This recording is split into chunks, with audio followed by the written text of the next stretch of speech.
Thank you, Mr. Chairman. Number one, brief opening statement here.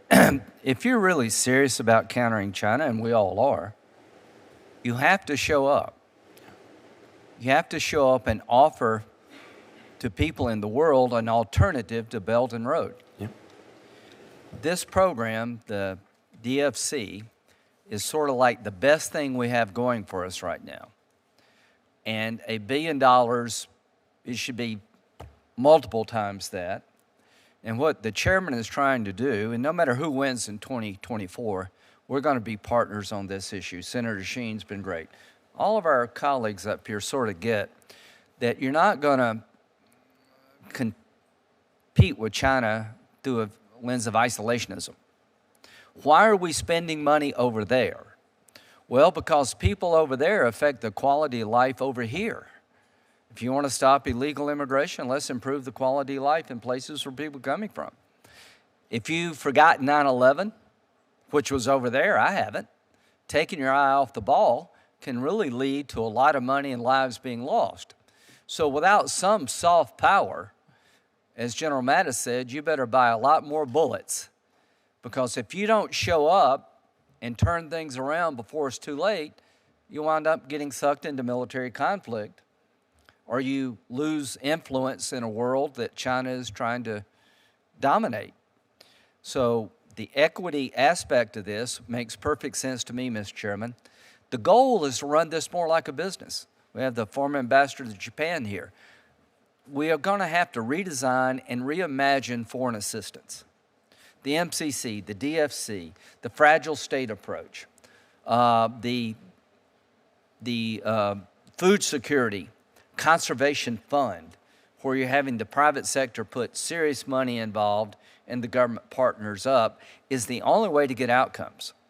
So I want to applaud you, Mr. Chairman. You're trying to make this program more efficient to get a better return on taxpayer dollar, and equity investment should be allowed. I'm worried about the World Bank income classification being our guide, taking areas of the world off the table that it's in our strategic national security interest to be involved in.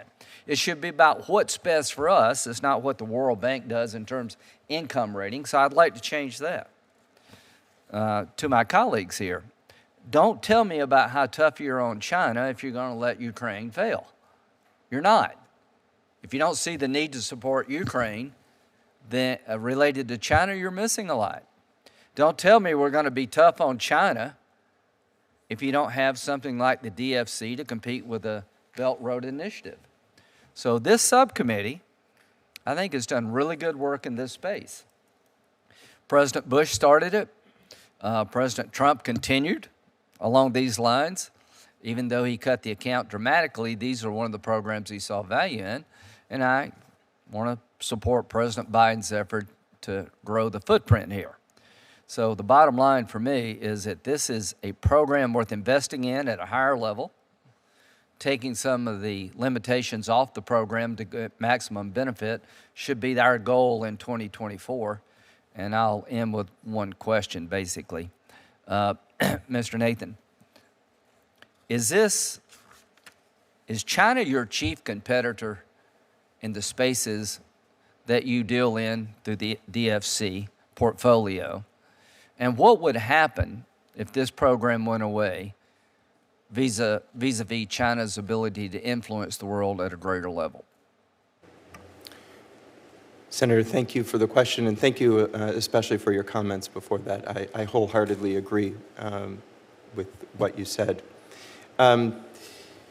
So it's clear in the markets where we operate, China is the major actor, the major source of finance through the Belt and Road Initiative, through their development banks, the offering of finance at terms that often end up creating problems for the countries down the road that accepted them. It's clear you can't blame countries for looking for financing to build their economies and support the infrastructure in their countries, but it often comes with strings attached or is inappropriate, poor quality. What we do at DFC is different than what China does. There are many reasons for that. The first is we support the private sector.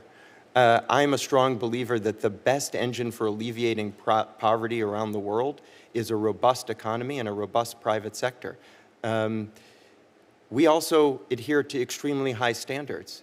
We're offering projects that countries want, that are appropriate for their local conditions and their laws, that have passed through very important screening for labor conditions, environmental standards, for know your customer. We care about corruption. These are things where we offer something not only that's a choice, but that is different and I believe is better. And if we weren't on the playing field, I hear this all the time when I travel, that countries are impatient. They obviously are looking to support the welfare of their people, but they want a diversity of relationships.